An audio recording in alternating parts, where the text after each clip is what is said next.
Operation Sindoor విజయాన్ని గర్విస్తూ భారత సైనికుల పరాక్రమ వీరత్వాన్ని కొనియాడుతూ దేశభక్తికి ప్రతీకగా ఆత్మకూరు చరిత్రలో నిలిచేలా ఆదివారం సాయంత్రం తిరంగా యాత్రను నిర్వహించారు.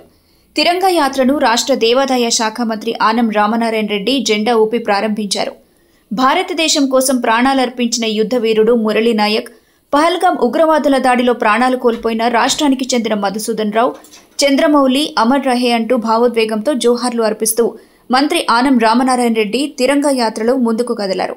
వేలాదిగా తరలివచ్చిన ఆత్మకూరు నియోజకవర్గ ప్రజలు, యువత, ఎన్డీఏ కూటమి నాయకులు, కార్యకర్తలు, మహిళలు, అధికారులతో ఆత్మకూరు మున్సిపల్ కార్యాలయం నుంచి Somasila road, BSR centre, bus stand మీదుగా సత్రం సెంటర్ వరకు తిరంగా యాత్ర కొనసాగింది. మనమంతా ఒకటే, అందరూ భారతీయులనే దేశభక్తి ఉప్పొంగేలా భారత జాతీయ పతాకాన్ని రెపరెపలాడిస్తూ ప్రజలందరూ తిరంగా యాత్రలో ఉత్సాహంగా పాల్గొన్నారు. భారత్ మాతాకి జై, వందే మాతరం నినాదాలతో ఆత్మకూరు పట్టణం మారుమోగింది. అనంతరం భారత సైన్యంలో పనిచేసిన ఆత్మకూరు నియోజకవర్గానికి చెందిన సుమారు 20 మంది మాజీ సైనికులను నేతలు ఘనంగా సత్కరించారు. ఈ సందర్భంగా సత్రం సెంటర్ వద్ద ఏర్పాటు చేసిన సభలో మంత్రి ఆనం రామనారాయణ రెడ్డి మాట్లాడుతూ ఉగ్రవాదులపై విరోచితంగా పోరాడిన సైనికులకు యావత్ భారతదేశం అండగా ఉంటుందని భరోసా ఇస్తూ దేశ ఔన్నత్యాన్ని, భారతీయుల ఐకమత్యాన్ని చాటుతూ దేశవ్యాప్తంగా తిరంగా యాత్రలు నిర్వహించినట్లు చెప్పారు. మన దేశ ఆర్థిక వ్యవస్థను దెబ్బతీయాలని, మతకల్లోలాలు సృష్టించాలని పాకిస్తాన్ చేసిన ఉగ్రవాద దాడికి ప్రతీకారంగా ఆపరేషన్ సింధూర్ చేపట్టి ఆ దేశం ప్రపంచ దేశాల ముందు మోకరిల్లేలా బుద్ధి చెప్పినట్టు చెప్పారు. మన మహిళా శక్తి యొక్క సింధూర్ గొప్పతనాన్ని యావత్ ప్రపంచానికి కేవలం 3 గంటల్లోనే తెలియజేశామని, ఇందుకు యావత్ దేశంలోని మహిళా లోకం ఐక్యత చాటినట్టు మంత్రి చెప్పారు. సింధూర్ ఆపరేషన్తో పాకిస్తాన్ ఆర్థిక వ్యవస్థ కుప్పకూలిందని అన్నారు. భారతదేశ రక్షణకు ప్రధాని నరేంద్ర మోదీ, కేంద్ర రాష్ట్ర ప్రభుత్వాలు తీసుకునే ప్రతి నిర్ణయానికి యావత్ భారతదేశం అండగా ఉంటుందని మంత్రి ఈ సందర్భంగా పేర్కొన్నారు. ఈ కార్యక్రమంలో municipal chairperson Venkataramanamma, MPP Keta Venugopal Reddy, NDCC bank chairman Dhananjaya Reddy, Somasila project committee chairman Keshava Chowdary, స్థానిక నాయకులు Girinaidu, Chandrareddy, DRDA PD Nagaraju Kumar, RDO Pavani, commissioner Ganga Prasad, పలు శాఖల అధికారులు తదితరులు పాల్గొన్నారు. తిరంగా యాత్ర ఏదో ఆషామాషిగా మనం ఆడుతూ పాడుతూ చేసే కార్యక్రమం కాదు. ఒకవైపు గుండెలు అరిసే ఓదార్పు, మరొక వైపు విజయ దుందుబి మోగిస్తున్నటువంటి వీర జవానులు, వారందరికీ తోడుగా 150 కోట్ల భారతీయులు, వీరందరితోటి కలిసి భారత ప్రభుత్వం నరేంద్ర మోడీ గారి నాయకత్వంలో, ఈ రాష్ట్రంలో చంద్రబాబు నాయుడు గారు, అలాగే డిప్యూటీ ముఖ్యమంత్రిగా పవన్ కళ్యాణ్ గారు, అందరూ ఒకరికి ఒకరే తోడే ఇవాళ ఈ దేశాన్ని రక్షించడం అనేటిదే ప్రథమ కర్తవ్యంగా పనిచేస్తూ నిద్రాహారాలు మాని చేస్తున్నటువంటి ఒక ప్రయత్నం. అందుకే ఈరోజు ఈ తిరంగా యాత్ర. తిరంగా యాత్ర అంటే 3 రంగుల జెండా ఇవాళ చేత పెట్టామంటే ఈ దేశ ఔన్నత్యాన్ని, భారత మాత కన్న బిడ్డలుగా మేము మా తల్లి రుణం తీర్చుకోవడానికి రోడ్డులు ఎక్కగలమని చెప్పి అందరూ నిరూపించుకోవడానికి చేసినటువంటి ఒక మహత్తరమైనటువంటి కార్యక్రమం. ఈ తిరంగా యాత్రని భారత ప్రభుత్వం, అలాగే మన రాష్ట్ర ప్రభుత్వం, అన్ని ప్రభుత్వాలు కలిసి ఈరోజు భారతదేశం అంతా 3 రోజుల పాటు ఎవరికి ఎక్కడ అనుకూలమైతే అక్కడ, నిన్న మొన్న ఈరోజు 3 రోజుల పాటు ఈ దేశము మారుమూల పల్లెల్లో సైతం తిరంగా యాత్రలు జరుగుతున్నాయి. ఈ తిరంగా యాత్రకి ఒక భరోసా ఉంది, ఒక జాతీయత ఉంది, ఒక ఆత్మస్థైర్యం ఉంది, ఒక మనోధైర్యం ఉంది. మేమంతా ఉన్నాం, ఈ దేశాన్ని రక్షించుకుంటాం, మా తల్లిని మేము కాపాడుకుంటాం, భారత మాత ముద్దు బిడ్డలుగా మా యొక్క రుణాన్ని తీర్చుకోవడానికి ఈ దేశంలో ఉన్నటువంటి 150 కోట్ల జనం రోడ్ల మీద ఉన్నామని చెప్పడానికి చేసేటువంటి ప్రయత్నం ఈ తిరంగా యాత్ర అని చెప్పి ఈ సందర్భం. ఈరోజు ఈ తిరంగా యాత్రని మన నియోజకవర్గంలో కూడా విజయవంతం చేస్తూ ముందుకు వచ్చాం. ఈ సందర్భంలో దాదాపు మన నియోజకవర్గంలోని 20 మంది వీర సైనికులు అది వీర భయంకరమైనటువంటి పోరాటాల్లో పోరాడి ఇక్కడికి వాళ్ళ యొక్క వయసు రీత్యా వాళ్ళ మనతోటికి సమయం గడపడానికి ఇక్కడికి వచ్చిన వాళ్ళు. ఇక్కడ ఉన్నవాళ్ళు కూడా ఇవాళ బార్డర్లోకి వెళ్ళిపోయినటువంటి సందర్భంలో చనిపోయినటువంటి మురళీ నాయక్ అతనే కాదు, మరి ఎంతోమంది జరిగింది. అయినా కూడా మనం మన రాష్ట్రం నుంచి వచ్చిన ఒకే ఒక వీర మరణం చెందిన మురళీ నాయక్. ఈ కార్యక్రమంలో ముగ్గురికి మనం సంతాపం తెలపాల్సిన అవసరం ఉంది. ముష్కరులు, తీవ్రవాదులు, ఉగ్రవాద సంస్థలు ఈ దేశాన్ని దోచుకోవడానికి, ఈ దేశాన్ని కబళించడానికి, ఈ దేశాన్ని దోపిడీ చేసి దోచుకుని తమ ఆస్తుల్ని తరలించుకోవడానికి చేసేటువంటి ఒక ప్రయత్నంలో గడిచిన 9 సంవత్సరాలుగా ప్రశాంతంగా ఉన్నటువంటి కశ్మీర్ లోయలో యాత్రకని వెళ్ళినటువంటి కుటుంబాలు తలకి తుపాకీ పెట్టి భార్య ముందే భర్తని, బిడ్డల ముందే తండ్రిని, తల్లి ముందే కొడుకుని హతమార్చినటువంటి సంఘటన ఈ దేశంలో 27 మంది హతమయ్యారు అని అంటే ఎంత దుష్పరిణామాలు ఈ దేశానికి వచ్చాయో ఒకసారి ఆలోచించాలి. అందుకే ఈరోజు దేశమంతా ఒక్కటిగా ఉంది. ఇటువంటి ఉగ్రవాదాన్ని మేము క్షమించము, రాజీ పడము. ఇవాళ భారతదేశ ప్రభుత్వం, దేశ ప్రధాని ఇవాళ అన్ని దేశాలకి చెప్పే ప్రయత్నం చేశారు. సర్దుకుపోయేటువంటి ధోరణి, మనస్తత్వం మంది, కానీ ఉగ్రవాదమే వాళ్ళకి కావలసినటువంటి. ఉగ్రవాదులు లేకపోతే ఆ దేశానికి మిలిటరీ లేదు.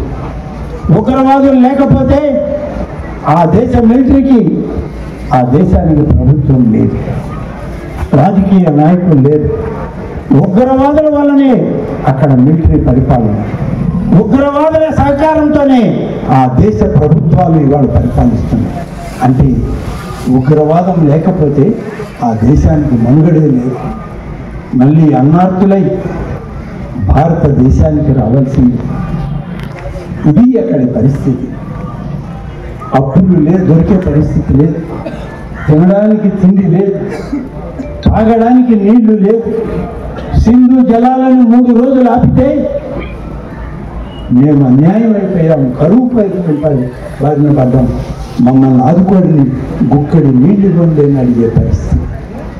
అక్కడ ఉన్నటువంటి ఉగ్రవాదులు వాళ్ళ మీద తిరుగుబాటు ఇవాళ ప్రజలు చేస్తున్నారు. ప్రభుత్వం మీద ఆ దేశ ప్రజలే తిరుగుబాటు చేస్తున్నారు. ఇదా మీరు మా దేశానికి తెచ్చింది? ఇదా ఈ దేశానికి కావాలనుకున్నది? తిండి లేనటువంటి పరిస్థితుల్లో ఈ దేశ ప్రజలు ఏం కావాలని అడుగుతున్నారు. వాళ్ళకి సమాధానాలు చెప్పుకోలేక ఇతర దేశాలు కాళ్ళు పట్టుకొని భారతదేశ ప్రభుత్వానికి మేము కాళ్ళు మొక్కుతాం, మీరు వాళ్ళకి నచ్చ చెప్పండి, మేము నేరుగా పోతే మేము కాళ్ళు పట్టుకున్నట్టుంటే మాకు అగౌరవం అని అక్కడ కూడా తమ అహంకారాన్ని ప్రదర్శించేటువంటి ప్రయత్నం చేశారు. ఏమి చేసినా ఒక్క విషయం, మిగిలినటువంటి 2-3 పెద్దలు మాట్లాడతారు. వారి తర్వాత ఇవాళ పెద్దగా మనం వేరే కార్యక్రమాలు లేవు, కానీ మన ప్రాంతంలో తమ జీవితాంతం ఈ దేశం కోసం, ఈ దేశ రక్షణ కోసం, మన కోసం పనిచేసినటువంటి ఆ వీర సైనికుల్ని మనం గౌరవించుకున్నాం, సన్మానించుకున్నాం. గౌరవించుకోవడం అనేది మన బాధ్యత. వాళ్ళు గౌరవాలకి ఎప్పుడు కూడా తలవంచలేదు. అలాగే సన్మానాలకి ఎప్పుడు ముందుకు రాలేదు. అసలు ఇవాళ మీలో చాలామంది వాళ్ళని చూసి కూడా ఉన్నారు. వాళ్ళు ఇవాళ కనపడుతూ ఉంటే మనకే ఒక ఉత్సాహం, మనకే ఒక ఆనందం. మన ప్రాంతంలో కూడా ఉత్తర భారతదేశంలో పోరాటం జరిపిన సైనికులు మనలో కూడా ఉన్నారనేటువంటి ఒక మంచి భావన కలుగుతుంది, ఉత్ప్రేరణ కలుగుతుంది. కాబట్టి మనం వాళ్ళని సన్మానించుకునే ముందు 2 నిమిషాలు ఇవాళ పహల్గామ్లో కానీ అలాగే శత్రు దేశం ఉగ్ర దేశం పైన పోరాటంలో కానీ మనం పోగొట్టుకున్నటువంటి మన వాళ్ళ కోసం 2 నిమిషాలు మౌనం పాటిద్దాం. ఆ తర్వాత మిగతా కార్యక్రమాన్ని కొనసాగిద్దామని చెప్పి మీ అందరికీ తెలియజేస్తూ అందరూ కూడా లేచి నిలబడి ఒక అద్భుత దేశభక్తితోటి ఈ తిరంగా యాత్రలో పాల్గొన్న వేలాది మంది ప్రజలు ఈరోజు దేశం కోసం సర్వస్వం త్యాగం చేసి మిలిటరీలో వివిధ స్థాయిల్లో పనిచేసి ఉన్న వ్యక్తులు ఈరోజు మన దగ్గర ఉన్నారు. వారే లేకుంటే మంత్రి గారు చెప్పినట్టుగా మనం లేవు. నిరంతరము దేశం యొక్క సరిహద్దులు కాపాడుతూ కుటుంబాన్ని వదిలేసి లేదా ఆస్తులు వదిలేసి లేదా వారి జీవితం ఉంటుందో లేదో తెలియని పరిస్థితుల్లో దేశం కోసం దేశ సరిహద్దుల్లో తమ ప్రాణాలను భారత మాత కాళ్ళ దగ్గర తృణప్రాయంగా ఎంచి మన కోసం పనిచేస్తున్న వాళ్ళందరూ కూడా మనందరం కరతాళ ధ్వనులతోటి వారిని మనం అభినందించవలసిన అవసరం ఉంది. ఏప్రిల్ 22వ తేదీ జమ్మూ కాశ్మీర్ అందాలను చూసి అనేక మంది కుటుంబాలు మొత్తం దేశవ్యాప్తంగా అనేక మంది జమ్మూ కాశ్మీర్ అందాలను ఒకసారి చూద్దాము, అక్కడ ఉండే పవిత్ర స్థలాన్ని ఒకసారి దర్శించుదాము. జమ్మూ కాశ్మీర్ ఈ దేశానికి తలమానికము, ఈ దేశానికి తలలాంటి జమ్మూ కాశ్మీర్. అక్కడ అనేక వేల సంవత్సరాల నుంచి భారతీయ సంస్కృతి హిందూ ధర్మం వెల్లివిరిసిన ప్రాంతం. అది వేల సంవత్సరాల చరిత్ర ఉండే జమ్మూ కాశ్మీర్ను ఒక్కసారి దర్శించుకున్నాం. 370 ఆర్టికల్ రద్దు చేసిన తర్వాత జమ్మూ కాశ్మీర్ ప్రజలు చాలా సంతోషంగా ఉన్నారు. అక్కడ యాత్రికులు చాలా స్వేచ్ఛగా తిరుగుతున్నారు. అక్కడికి వెళ్ళి అందాలను ఆ పవిత్ర స్థలాలను ఒకసారి చూద్దామని అనేక కుటుంబాలు జమ్మూ కాశ్మీర్కి వెళ్ళినారు. కానీ ఏప్రిల్ 22వ తేదీ ఏం జరిగింది? కొంతమంది ముష్కరులు, కొంతమంది ఉగ్రవాదులు, మత పిచ్చి ఎక్కిన వ్యక్తులు, మత ఛాందసవాదంతో వ్యవహరిస్తున్న వ్యక్తులు ఈ యాత్రికుల దగ్గరకు వచ్చి, అమాయకులైన యాత్రికులు వారి దగ్గరకు వచ్చి వారి మతం అడిగి కాల్చి చంపేశారు. వారి మతం అడిగి మీరు ఏ మతము? బహుశా భారతదేశ చరిత్రలో ఎప్పటి వరకు ఇటువంటి సంఘటన, ఇంత దుర్మార్గమైన సంఘటన జరగలేదు. జమ్మూ కాశ్మీర్లో ఏప్రిల్ 22వ తేదీ జరిగింది. ఆ ముష్కరుల యొక్క ఆలోచన ఏమిటంటే, ఆ దుర్మార్గుల యొక్క ఆలోచన ఏమిటంటే, పాకిస్తాన్ ప్రేరేపిత ముష్కరుల యొక్క ఆలోచన ఏమిటంటే, మనం మతం పేరుతోటి హత్యలు చేస్తే భారతదేశంలో మత కల్లోలం సృష్టించబడతాయి. ఇక్కడ ఉండే హిందువులు ముస్లింలు వీధుల్లోకి వచ్చి పోరాటాలు చేసుకుంటారు, దేశం సర్వనాశనం అవుతుందని వాళ్ళు ఒక కుట్రతో ఆలోచించారు. ఆ కుట్రని ఈ భారతదేశ ప్రజలు మతాలకు రాజకీయాలకు అతీతంగా భగ్నం చేశారని ప్రపంచానికి మనం చూపించాం. భారతదేశ ప్రజలంతా ఒకటే, మతం లేదు, కులం లేదు, దేశం కోసం ఏకతాటిపై నిలబడతారన్న మన యొక్క భావన ఆ సంఘటన తర్వాత చూశాం. ప్రపంచం అంతా ఆశ్చర్యపోయింది. ప్రధానమంత్రి గారు సౌదీ అరేబియా పర్యటనలో ఉన్నారు. తెలిసిన వెంటనే సౌదీ అరేబియా పర్యటన రద్దు చేసుకుని భారతదేశానికి వచ్చారు. ఏమిటింత దుర్మార్గం? జమ్మూ కాశ్మీర్లో ఎందుకు అమాయకుల ప్రాణాలు తీశారు? నాకు ముందు మాట్లాడిన మంత్రి వాళ్ళే చెప్పారు. తల్లుల ముందు బిడ్డల్ని, బిడ్డల ముందు తండ్రిని, భార్యల ముందు తండ్రిని ఎంత దారుణంగా పాయింట్ బ్లాంక్ రేంజ్ తల మీద గురిపెట్టి కాల్చి చంపిన సంఘటన మనం చూసాం. ప్రపంచం అంతా అట్టడిగిపోయింది. భారతదేశ ప్రజలందరూ కూడా ఆవేశానికి లోనయ్యారు. దీనికి ఏ విధమైన పరిష్కారం జరగాల. ఈ ముష్కరులను ఏ విధంగా శిక్షించాలా, ఈ ముష్కరులు వెనకున్న పాకిస్తాన్ ప్రేరేపిత ఉగ్రవాదాన్ని ఏ విధంగా శిక్షించాలని భారతదేశ ప్రజలందరూ ఏకతాటిపై నిలబడి ప్రశ్నించారు. ఆ ప్రశ్నకి సమాధానమే ఆపరేషన్ సింధూర్. మనం అందరం కూడా చూశాం. ప్రపంచమంతా ఆశ్చర్యపోయింది. ప్రపంచానికి తెలియదు ఆపరేషన్ సింధూర్ జరిగి 9 ఉగ్రవాద శిబిరాలను, వందలాది మంది ఉగ్రవాదులను, పేరెన్నిక గారి ఉగ్రవాదులను, యుఎన్ఏ డెసిగ్నేటెడ్ టెర్రరిస్టులు మనం చంపేసిన తర్వాత ప్రపంచానికి తెలిసింది భారతదేశము ఉగ్రవాదుల మీద సరైన చర్య తీసుకున్నారు. ప్రపంచం అంతా ఆశ్చర్యపోయింది. మన యొక్క మిలిటరీ శక్తి ఏదైతే ఉందో అది ప్రపంచం ముందు మనం ప్రదర్శించడం జరిగింది. ఈ దేశంలో ఒక్క పౌరుడికి అన్యాయం జరిగిన, ఈ దేశంలో ఎవరికైనా దుర్మార్గం జరిగిన, అమాయకులు హత్య జరిగితే ఈ దేశం ఊరుకోదు, ఈ సైన్యం ఊరుకోదు. భారతదేశ ప్రజలు గమ్ముగా కూర్చోవాలని మనం ఈ యొక్క ఆపరేషన్ సింధూర్ ద్వారా ప్రపంచానికి తెలియజేయడం జరిగింది. అమాయకుల ప్రాణాలను ఏ విధంగా ఈ రోజు వాళ్ళ ముష్కరులు తీసుకున్నారో మనందరం కూడా చూసాం. ఈ రోజు మనం చాలా ఆశ్చర్యంగా ఉంటుందో మనం చూస్తూ ఉంటే. మనం భారతదేశంలో ఎప్పుడు కూడా భారత మాతకి జై అని పలకని వాళ్ళు కూడా భారత మాతకి జై అంటున్నారు.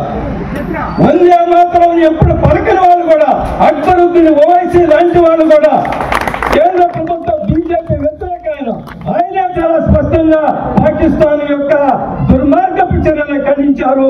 పాకిస్తాన్ గుణపాఠం నేర్పించాలని కూడా ఆయన పిలుపునిచ్చారు. కాబట్టి ఇది ఈరోజు దేశంలో మార్పు ప్రజలు కనిపిస్తుంది. ఈరోజు సైనికులు ఎవరైతే ఉన్నారో దేశాన్ని ఏ విధంగా కాపాడుతున్నారో మనందరం కూడా చూస్తున్నాం. ఏ ప్రభుత్వాలకైనా ఏ పాలకులకైనా ఆ దేశం యొక్క అమాయకుల ప్రాణాలను కాపాడము, సరిహద్దులను కాపాడడం కంటే గొప్ప పని ఉండదు. మహోన్నతమైన పనిని అంతకంటే ఏ ప్రభుత్వానికి ఏ పాలకులకు ఉండదు.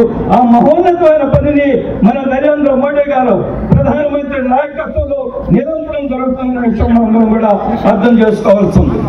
ఈరోజు చాలా స్పష్టంగా కేంద్ర ప్రభుత్వం చెప్పింది, ఆపరేషన్ సింధూర్ కొనసాగుతుంది, అది ఆగదు. ప్రధానమంత్రి గారు చాలా స్పష్టంగా చెప్పారు, ఇక ఒక్క టెర్రరిస్ట్ చర్య జరిగినా దాన్ని మేము యుద్ధంగానే పరిగణిస్తాము, పాకిస్తాన్ అంతు చూస్తామని ప్రధానమంత్రి చాలా స్పష్టంగా చెప్పడం జరిగింది. మనకి పాకిస్తాన్ ప్రజల పట్ల వ్యతిరేకత లేదు. ఎందుకంటే 1947 వరకు వాళ్ళు కూడా మన సోదరులే కదా. పాకిస్తాన్ లో ఉండేవాళ్ళు కూడా ఒకప్పుడు భారతదేశంలో భాగమే, ఒకప్పుడు భారతదేశ ప్రజలే. అనేక కారణాల వల్ల విడిపోయి ఉండొచ్చు, వాళ్ళు కూడా ఒకప్పుడు మన సోదరులే. ఆ యొక్క పాకిస్తాన్ స్వాతంత్ర దినోత్సవం కూడా మనం ఆగస్టు 15 జరుపుకుంటే వాళ్ళు ఆగస్టు 14 జరుపుకుంటారు. కాబట్టి ఆ ప్రజల మీద మనకు కోపం లేదు. కానీ అక్కడ టెర్రరిస్టులను పెంచి పోషిస్తున్న మిలిటరీ ఎవరైతే ఉన్నారో, ప్రభుత్వ అధినేతలు ఎవరైతే ఉన్నారో, టెర్రరిస్టులు ఎవరైతే ఉన్నారో వాళ్ళ మీద పాపం, వాళ్ళకే గుణపాఠం చెప్తామని అనేక సందర్భాల్లో మనం చెప్పాము. మనం గుణపాఠం కూడా చెప్పడం జరిగింది. ఈరోజు మనం తెలంగాణ యాత్ర చూసాం. తెలంగాణ యాత్రలో ఈ ఆత్మకూరు వీధుల్లో ఎంత గొప్ప దేశభక్తి భావన. స్వయంగా మంత్రి గారు మైక్ తీసుకొని చాలా ఉద్రేకంగా, ఆవేశపూరితంగా వారు కూడా నినాదాలు ఇవ్వడం జరిగింది. వారితో ప్రజలందరూ కూడా దేశభక్తి భావంతో నినాదాలు ఇవ్వడం జరిగింది. కాబట్టి ఈరోజు ఈ యొక్క తెలంగాణ యాత్రలో దేశమంతా తెలంగాణ యాత్రలు జరుగుతున్నాయి. దేశమంతా ప్రతి నియోజకవర్గ కేంద్రంలో, ప్రతి జిల్లా కేంద్రంలో తెలంగాణ యాత్రలు జరుగుతున్నాయి. ఎందుకంటే తెలంగాణ ఈ మువ్వన్నెల జెండా ఏదైతే ఉందో అది మన హృదయాల్లో ఉంది. మనకు పవిత్రమైన జెండా. ఆ జెండాకు అవమానం జరిగితే ఒక్క భారతీయుడు కూడా చూస్తూ ఊరుకోడనే విషయం మనం స్పష్టం చేయడం కోసం ఈ తెలంగాణ యాత్రలన్నీ కూడా మనం దేశవ్యాప్తంగా నిర్వహిస్తున్నాం. ఈ రోజు ఇక్కడ మనం ఆత్మకూరులో కూడా తెలంగాణ యాత్ర నిర్వహించుకోవడం ద్వారా సామాన్య ప్రజలు, చిన్న చిన్న పిల్లలు, విద్యార్థులు, వివిధ రంగాల్లో పనిచేస్తున్న సామాన్య ప్రజలు ఈరోజు తెలంగాణ యాత్రలో భాగస్వాములు అయ్యారు. వారిలో దేశభక్తి వెళ్ళి విరిచింది. ఇది భవిష్యత్తులో ఇంకా గొప్పగా ఉండబోతుంది. కాబట్టి ఈ దేశం ఈరోజు ప్రపంచంలో మన యొక్క మిలిటరీ శక్తిని నిరూపించాం. ఈరోజు ప్రపంచంలో ఏ దేశం కూడా భారతదేశం వైపు కన్నెత్తి చూసే అవకాశం లేదు. ఆ విధంగా మనం ఈ యొక్క ఆపరేషన్ సింధూర్లో మనం గుణపాఠం నేర్పిస్తాం. కాబట్టి భవిష్యత్తులో అందరం కూడా మన కులాలకు, మతాలకు, రాజకీయాలకు అతీతంగా దేశం కోసం నిలబడాలా.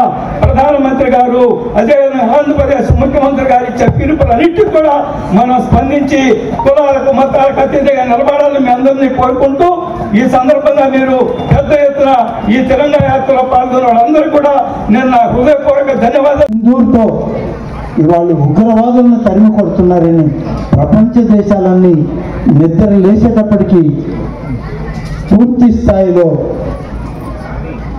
ఉగ్రవాదులను మట్టుపెట్టే కార్యక్రమం చాలా వరకు జరిగిపోయింది. ఈ సింధూర్ అంటే ఏంటి అని అంటే అది ఒక్క భారతీయులకు మాత్రమే తెలుసు.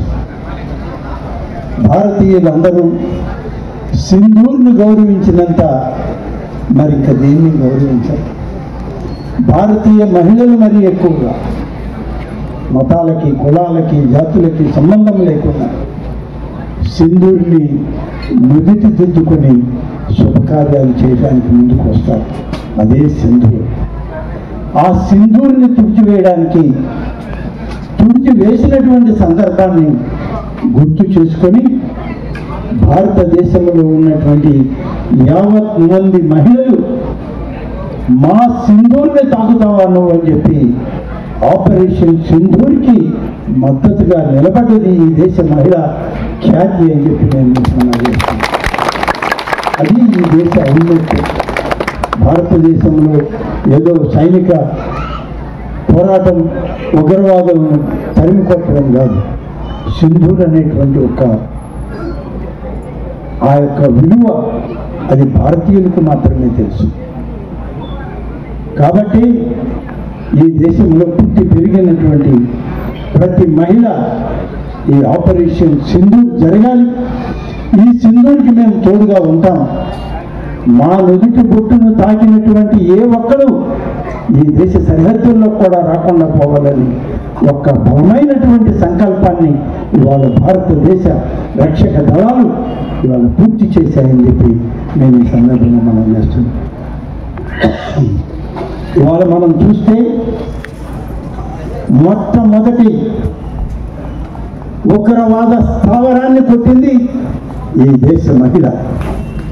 తన ఎయిర్ఫోర్స్ విమానంతో పోయి ఒక మహిళగా ఉగ్రవాదాన్ని తరిమేస్తామని చెప్పి ప్రాణాలను సైతం లెక్క చేయకుండా ఆపరేషన్ సింధూర్లో ఉగ్రవాద స్థావరాల పైన ఇవాళ భారత వైమానిక దళాల నుంచి ముందు నిలబడి ఆ స్థావరాలని నిర్వీర్యం చేసి ధైర్యంగా తిరిగి వచ్చి నా తోటి మహిళలు సింధూరాన్ని తాకిన ఏ ఒక్కరిని వదలమని చెప్పి ఆ చెప్పినటువంటి మహిళ భారతీయురాలు, భారతీయ ముస్లిం మహిళ. ఇది మనం ఎవరు మర్చిపోతాం. ఇది ఈ దేశ ఔన్నత్యానికి గల కారణం. తిరంగా యాత్ర అని అంటే 3 రంగుల జెండా పట్టుకు తిరగడం కాదు. ఆ 3 రంగుల్లో ఉన్నటువంటి అనేక అంశాల పట్ల ప్రతి ఒక్కరం ఇవాళ ఏకమై మరి అన్ని సమస్యల్ని ఎదుర్కొంటూ ఈ దేశాన్ని కాపాడుకుంటూ మన భవిష్యత్తుని నిర్మాణం చేసుకొని భారతదేశ ఔన్నత్యాన్ని ఈ ప్రపంచ దేశాలకి 3 గంటలు 3 గంటల్లో భారతదేశం అంటే ఇదా, సింధూర్ అంటే ఇదా, సింధూర్ అనేది ఒక మహిళకి నుదుటి దిద్దే తిలకమా అని ఇవాళ ఆశ్చర్యపోయినటువంటి మహిళలు ఇవాళ ప్రపంచంలో ఎక్కడ చూసినా మాట్లాడుకుంటున్నారు. ఇటువంటి సమయంలో మనం అందరం తోడుగా నిలబడి ఈ దేశ భద్రతా దళాలు, ఈ దేశ ప్రభుత్వాలకి, రాష్ట్ర ప్రభుత్వాలకి తోడుగా ఉంది. మనం అందరం కలిసి ముందుకు నడుద్దాం, ఏకతాటిపైన అందరం ఒక్కటిగా మాట్లాడదాం అని చెప్పి భారతీయ సంస్కృతికి మనమే జీవనాడి, మన సింధూరమే జీవనాడి అనేటువంటిది మరొక్కసారి తెలియజేస్తూ అందరూ ఒక్కసారి పలకండి. అమర్ రహే మురళీ నాయక్, అమర్ రహే మురళీ నాయక్.